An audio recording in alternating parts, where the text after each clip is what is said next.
Hi, it's Archie from Brown Bear Herbs. Today I want to talk to you about ceremonial smoking or smoking during rituals. And I know a lot of you like to add smoking to your rituals, and I think it's a great way to connect with spirit energy because the herbs, when you smoke them, they go right into your field, and they just are activated in a really different way than when you drink or eat or take as tinctures. And I actually find that to be super fascinating. So, and that's how I got started with the smoking herbs. Is I was researching a little herb started talking to me named Uva Ursi, and that was one of the first herbs, if not the first herb that started talking to me because I'm a bit clairaudient, and I have get information now from lots of herbs and crystals and animals and stuff like that, and other guides. But that was the first herb, Uva Ursi, and I was like, "What is that herb all about?" Because I read just like the two words that it said at the herb shop I was at the time, and I was just like, that is not telling the whole story, and that got me started on my way that I kind of learn more about herbs these days, which is I would just kept looking at every herbal book I would come across about this herb, Uber Ursi. And after like 6 months of doing this, many books, I saw that it was one of the most like sacred herbs for many indigenous communities in North America for smoking. And so I started playing around with those the traditional smoking blend, which I'm not going to go into that. You can do your own research. I talked to some people from those communities, different people from different communities, and I really felt like that's like sacred. So I didn't want to just go out and put my brand on it and sell it. But I do think those herbs are gifts for all of us to experience with proper respect. So so I started trying Uber Ursi, and which is very harsh. Don't smoke without mullein. Don't ever smoke without mullein. It's just like on your lungs. It's not good. But with mullein, it seems just fine for me. Everything with mullein, I feel like is a-okay. I found that really worked on activating the third eye and connecting me with the forest.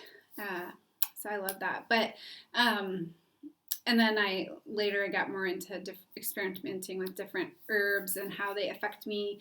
And I love to smoke with friends or in community, and even via distance. You can share an experience by taking the same herbs. So from my blends, I would say my top picks for ritual work would be Clear Mind, and Astral and Body. But I'll talk about a few other ones that could definitely be fun depending on what your intention is. So Clear Mind has herbs in it that are really stilling, clearing out the cobwebs, emotional stuff in your mind, and just giving you this real kind of zen feeling or post-yoga vibes. As much as a cigarette can offer you, I offer you post-yoga vibes in a cigarette. So, but really, it was funny because when we did me and the group of people that were working for me at the time, we tested it out, the blend with the gotu kola, linden, spearmint, and mullein in it. So that we could write the crutches and the little messages that are inside all the classics. So we tested it out and we all smoked it together, basically. It was really a pleasant day, and it was sunny. We were in my beautiful garden, and after everyone smoked it, everybody was sitting like straight up and like commenting on how clear and centered they felt. So it was really fun to watch that.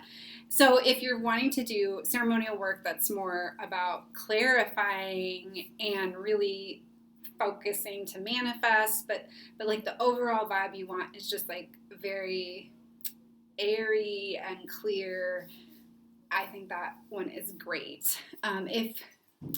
If you like to work with the moon energy, like new and full moon rituals, then Astral and Body is great. I love mugwort for working with the moon, but when I take it by itself, or even in some of my other blends, I find that it can be a little too intense on the full moon. So if you take it in the astral body, that one's really formulated to allow you to be in touch with the energies of like not just the moon, but like fairies and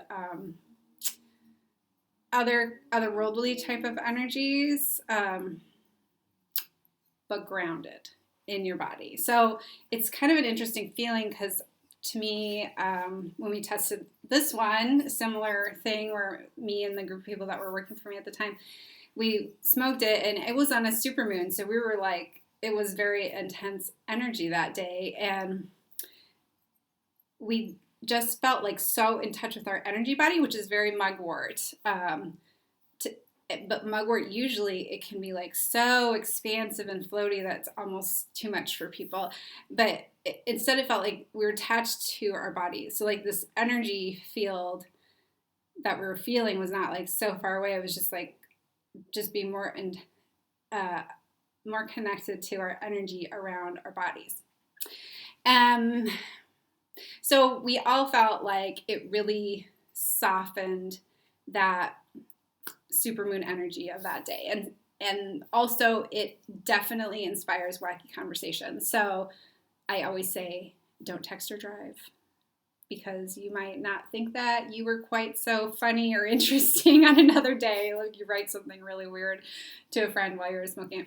But if you're both smoking it, then have a party. So it is designed to be a social smoke. It was originally formulated, even though we tested on the supermoon, that was just a happy realization that would help for that too. It was originally for awkward holiday gatherings, like work parties or high school reunions, or going back home for the holidays. Those kind of things where you're with like quite a different mix of people that you need to hang out with for that time. So that doesn't happen as much during the pandemic. So more of a lunar intention smoke.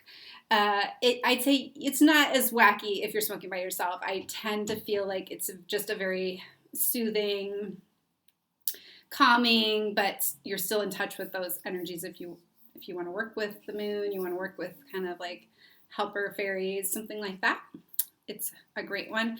And also just really important when you're working with those like intense energies, just set your intention before you smoke, before you do any ritual work. Like you want what's for the best and highest.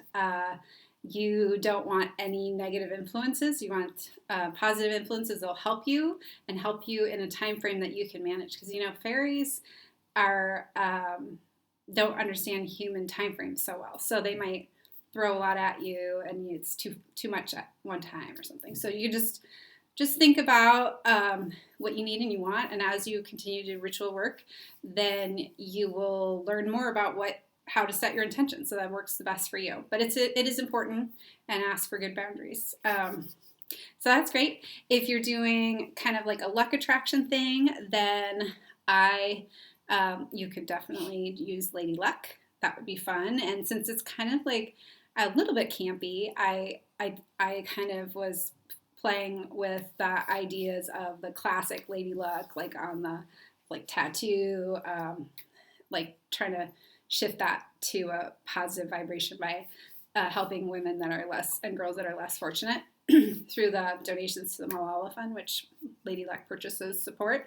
So I was thinking of like the girl on the arm when you're gambling, and those classic images of like this lucky lady who brings you luck, and instead shifting it to here comes Cutie. He loves to support women. He said, "Hi, I'll support you." He's so good. So shifting that energy of like the woman as just like a beautiful prop to how can we really support women, and how much that changes, how much that benefits everyone. Because Malala Fund helps educate girls in some developing countries, and that is supposed to be one of our best ways to change the course of climate change. So Uh, you could think about if you're doing a ritual involving changing your luck. Um, I would say, and you use Lady Luck smokes, I would say it would be fun to add in some like traditional kind of campier versions of luck, and whether you think they need improvement or not, you could work that into your ceremony. And then also like if you writing up a little spell or manifestation statement, then how you want to change that to include more dignity in for Earth and you and women. Or it's always good if you want more luck in your life to spread it around. So just giving as much as you can and realizing your own your own luck that you do have, because many of us have so much to be grateful for that we don't even we don't even realize it. We take it for granted. So sexy smokes, definitely fun for certain rituals by yourself or with a friend. Definitely helps to channel your energy into a more sensual, grounded, but still heart-centered vibe. And just enjoy the present moment. Yeah, so those would be my picks. That's right. I had one more that I was thinking would be really important. So, along with astral and body for moon, I was thinking gentle protective. That's one that I think of for people that have um, smoking because when they're feeling emotionally overwhelmed or psychically overwhelmed. Excuse me. So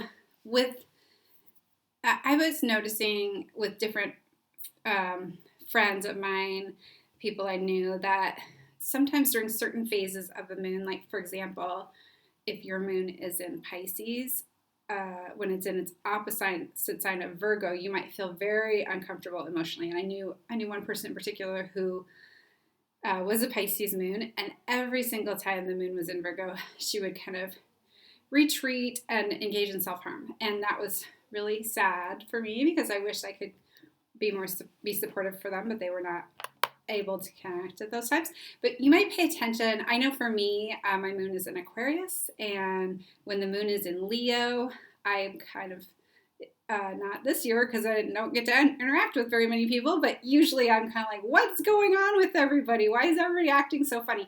So you might pay attention to the different moon phases and how you're feeling when it's your moon sign, your natal moon sign, or when it's the opposite, or different times like that, and just see what feels good to you. And if you notice that there's a time when you're more vulnerable, it could even be like activating something else in your birth chart. But if you're feeling more vulnerable, then maybe make it a point to have like a list of self-care activities that you really like for those 2 days of the month or whenever it is. And you could include gentle and protective. If you want a smoke-free alternative, then Mother's Little Helper is great for anyone who's been under prolonged stress. Both have lavender in them, and that's very soothing. So yeah, that gives you a handful of ways to use the smokes in different ways. It's just all about what you want to feel and accomplish, and the herbs are there to support you, and you can give back to them by remembering planet Earth, helping with conservation efforts, bringing little treats to the forest. I hear that fairies love it when you dribble Skittles around, and you can also give little gifts of tobacco. Maybe if you're trying to quit tobacco, you can give little gifts of tobacco that you still have back to the earth, around plants that you like, or chocolate. Chocolate's a nice one too as a gift. So I hope that you have fun experimenting with smoke in this occasional kind of way. And you don't need much. You can just take a little bit, a few puffs, and often that's enough to like set your intention the way you want it or support your intention. Have a great day. If you like this video, please like and subscribe and hit the bell for notifications.